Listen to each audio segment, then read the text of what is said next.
आज ही Doubtnut app download करें। Doubtnut पर होगा अब आपके सभी मैथ्स, केमिस्ट्री, फिजिक्स और बायोलॉजी डाउट्स का सफाया। बस अपने क्वेश्चन की फोटो खींचो, उसे क्रॉप करो और तुरंत वीडियो सॉल्यूशन पाओ। Download now. इस वीडियो में हम मैकेनिकल पावर के बारे में जानेंगे। तो बहुत सारी सिचुएशंस में ये तो इम्पोर्टेंट होता ही है कि कितना वर्क हमारे सिस्टम पे हो रहा है, साथ में ये भी चीज़ इम्पोर्टेंट होती है कि वो वर्क कितनी जल्दी हो रहा है या रेट ऑफ वर्क क्या है। तो वो रेट ऑफ वर्क के लिए जो हमने टर्म डिफाइन किया है वो मैकेनिकल पावर है। तो जैसे हमारा मैकेनिकल वर्क था वैसे ही हम मैकेनिकल पावर लिखते हैं, और वो क्या होता है, मैकेनिकल जो भी वर्क होता है डिवाइडेड बाय टाइम टेकन। यानी कि सपोज कि आपने 5 जूल वर्क किया और टाइम आपको 1 सेकेंड लगा, तो आप लिखोगे 5 joules work done by time taken 1 second, तो ये आ जाएगा 5 जूल पर सेकेंड। तो इसे हम मैकेनिकल पावर बोलते हैं। अगर मैकेनिकल पावर को हम पी से रिप्रेजेंट करें तो ये हमारा होगा work done by time taken. अब आपको पता है कि वर्क हमारा बेसिकली क्या होता है। वर्क आप लिखते हो, अगर स्मॉल वर्क की बात करिए हो जाएगा एफ डॉट डी आर, और पावर जो है वो हमारा रेट ऑफ डूइंग वर्क है या फिर time rate at which energy is transferred. तो इसके लिए आप क्या लिखोगे, P इज इक्वल टू, अगर डी डब्ल्यू वर्क हो रहा है और इसके लिए टाइम हमारा डी टी लग रहा है, तो पावर हमारा हो जाएगा D W by D T. अगर हम डी डब्ल्यू को एफ डी आर से रिप्लेस करें तो ये हमारा हो जाएगा F dot D R by D T. अब आपको पता है D R by D T क्या है, हमारा basically rate of change of position vector जो कि वेलोसिटी हो गया। तो ये एफ डॉट वी हमारा आ जाएगा। तो आप देख सकते हो ये हमारा इंस्टेंटेनियस पावर आ गया, और इसका फॉर्मूला क्या हो गया, एफ डॉट वी, जहाँ एफ हमारा इंस्टेंटेनियस फोर्स है जो हम किसी सिस्टम पे अप्लाई कर रहे हैं, और ये v जो है वो इंस्टेंटेनियस वेलोसिटी हो गई। तो ये हमारे इंस्टेंटेनियस पावर का डेफिनेशन हो गया। अब अगर आप इसके यूनिट्स की बात करो तो पावर हमारा वर्क बाई टाइम होता है, वर्क जूल्स में और टाइम सेकेंड में, तो ये जूल पर सेकेंड हो गया, और जूल पर सेकेंड को हम वॉट भी बोलते हैं। तो पावर का जो एसआई यूनिट है वो वॉट्स है। और अगर डायमेंशन की बात करें तो आप पावर लिखते हो फोर्स इंटू वेलोसिटी। फोर्स हमारा हो गया mass into acceleration into velocity. Mass की जगह केजी, एक्सेलरेशन की जगह मीटर पर सेकेंड स्क्वायर, और वेलोसिटी की जगह मीटर पर सेकेंड।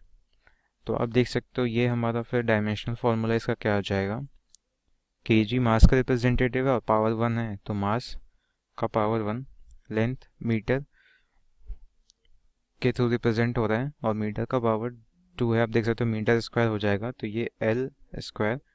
और अगर आप टी की बात करो तो सेकंड की पावर -3 है यहाँ पे, तो टी की पावर -3। तो ये हमारा पावर का डायमेंशनल फार्मूला हो गया।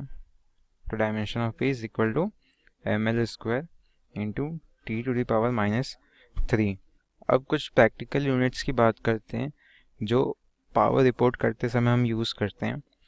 तो वो यूनिट्स हमारे हो गए किलो वॉट, मेगा वॉट और हॉर्स पावर। तो एक हॉर्स पावर हमारा होता है 746 वॉट्स के इक्वल। एक किलो वॉट 10 की पावर 3 वॉट्स के इक्वल, और 1 मेगा वॉट 10 की पावर 3 किलो वॉट्स या 10 की पावर 6 वॉट्स के इक्वल हो गया। साथ में आप ये भी देख सकते हो कि अगर किसी दो ऑब्जेक्ट पे सेम वर्क हो रहा है तो जो पावर होगा वो सिर्फ डिपेंड करेगा टाइम पे कि वो वर्क कितने टाइम में हो रहा है। तो जिस ऑब्जेक्ट पे वर्क हमारा लेसर टाइम में हो रहा है उसके पास ज़्यादा पावर होगा, और जिससे ज़्यादा टाइम में हो रहा है उसके पास कम पावर होगा, क्योंकि पावर हमारा टाइम से इन्वर्सली रिलेटेड है। अब आपको पता है पावर जो होता है हमारा वो वर्क बाई टाइम होता है, तो किसी भी पावर की यूनिट को अगर आप टाइम की यूनिट से मल्टीप्लाई करोगे तो आपको वो वर्क का यूनिट देगा।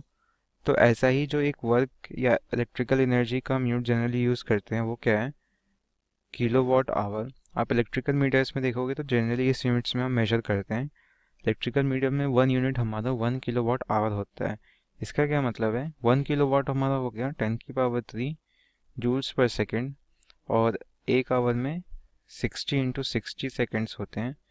तो ये बेसिकली हमारा हो जाएगा 3.6 इंटू 10⁻6 जूल्स। तो इतना एनर्जी 1 किलोवाट आवर में होता है।